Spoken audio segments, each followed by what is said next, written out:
everybody, welcome to my channel. If you are here for the first time, I bid you a very warm welcome and hope you enjoy our walk today. What we are seeing before our eyes are wholesale market activities that used to engulf this whole area. We are on Beach Street connecting to Bridge Street with the Prangin Canal under us, and crossing the canal is Anson Bridge, which is obscured from view. There used to be a huge market here from the 1880s through the 20th century. It is called Siā-bóe, which means end of town in Penang Hokkien. Today we are exploring the Siā-bóe Urban Archaeological Park.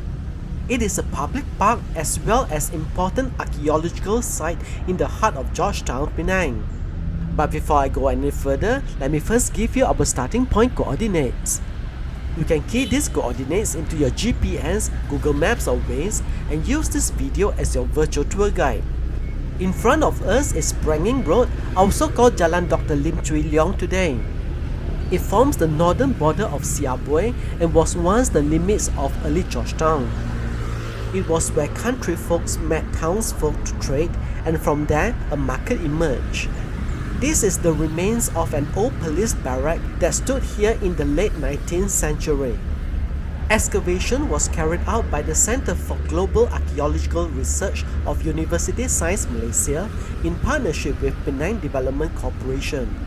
Until this discovery was made, the old police barrack had long been forgotten. For much of the 20th century, when the Siā-bóe market was operating in full swing, there was no more sight of this barrack. Its discovery sheds light on this part of town in the late 19th century when Georgetown was bursting at its seams. Today this area has been transformed into a mini forest within the city, giving Georgetown a much welcome oasis of greenery. Walking paths are laid out between the trees for public enjoyment. To our right along Prangin Road are the wholesalers that trade in grains and animal feeds. Once a vital component of the Sia-bóe market, they were left behind when the market moved to Macallum Street Ghaut.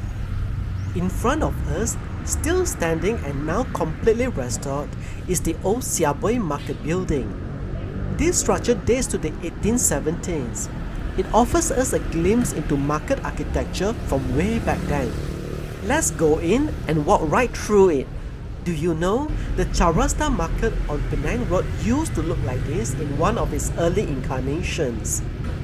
But while the Chaurasta market has been rebuilt and renovated over and over, the Siā-bóe market has remained unchanged throughout the ages. Though the building might look rather plain to some, it is of outstanding architectural significance.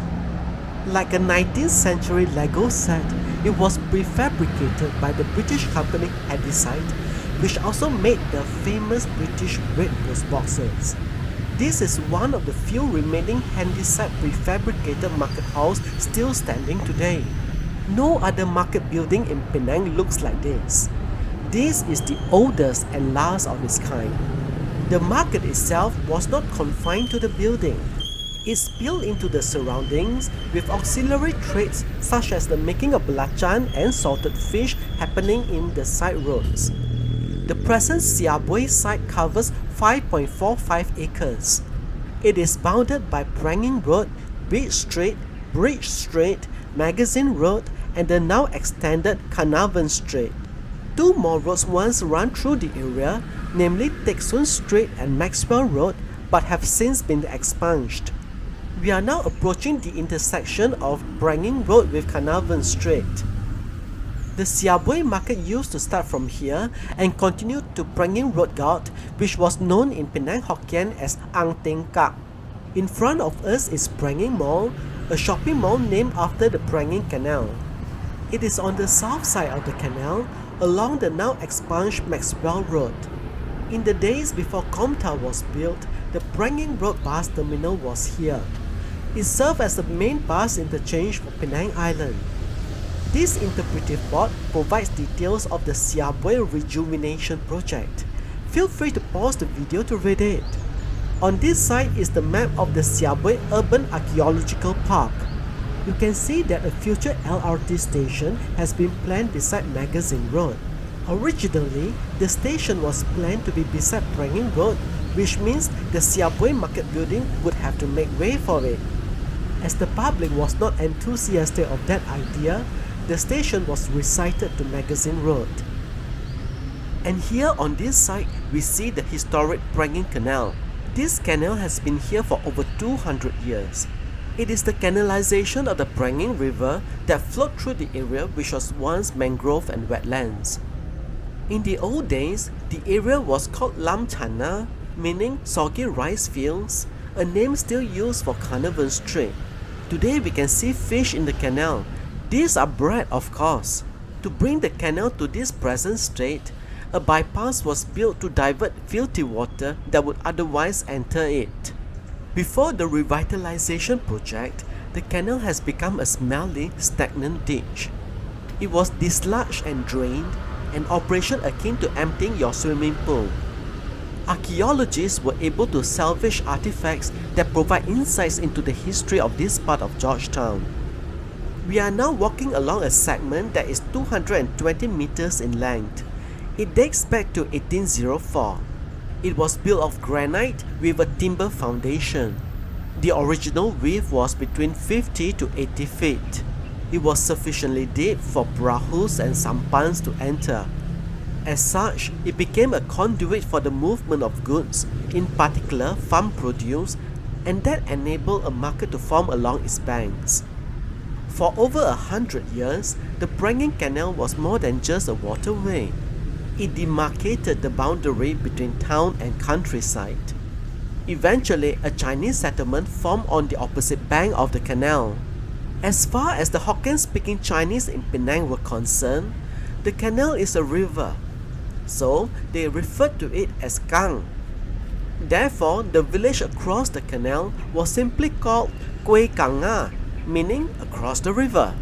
As recently as the 1918s, the Siā-bóe market crowded both sides of the Prangin Canal, so much so that it was totally obscured from view.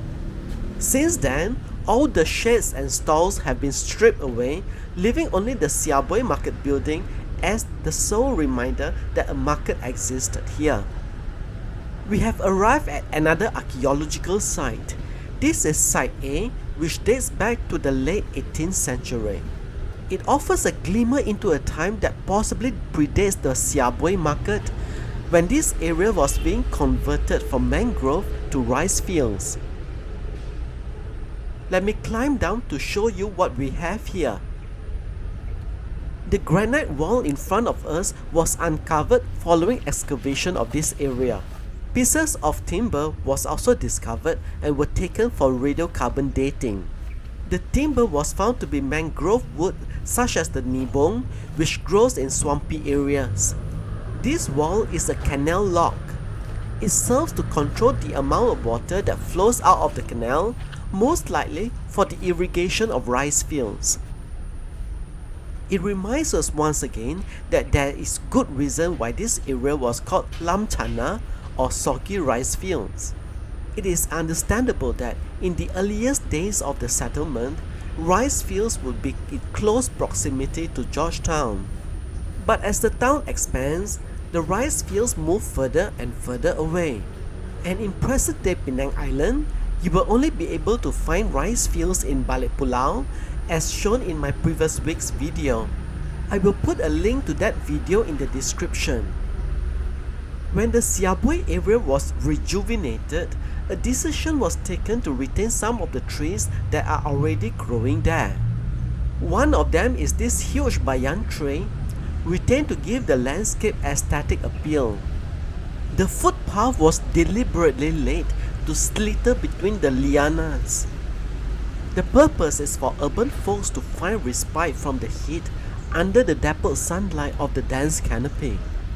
Now people can sit under the shade and enjoy the sight of fish in the canal.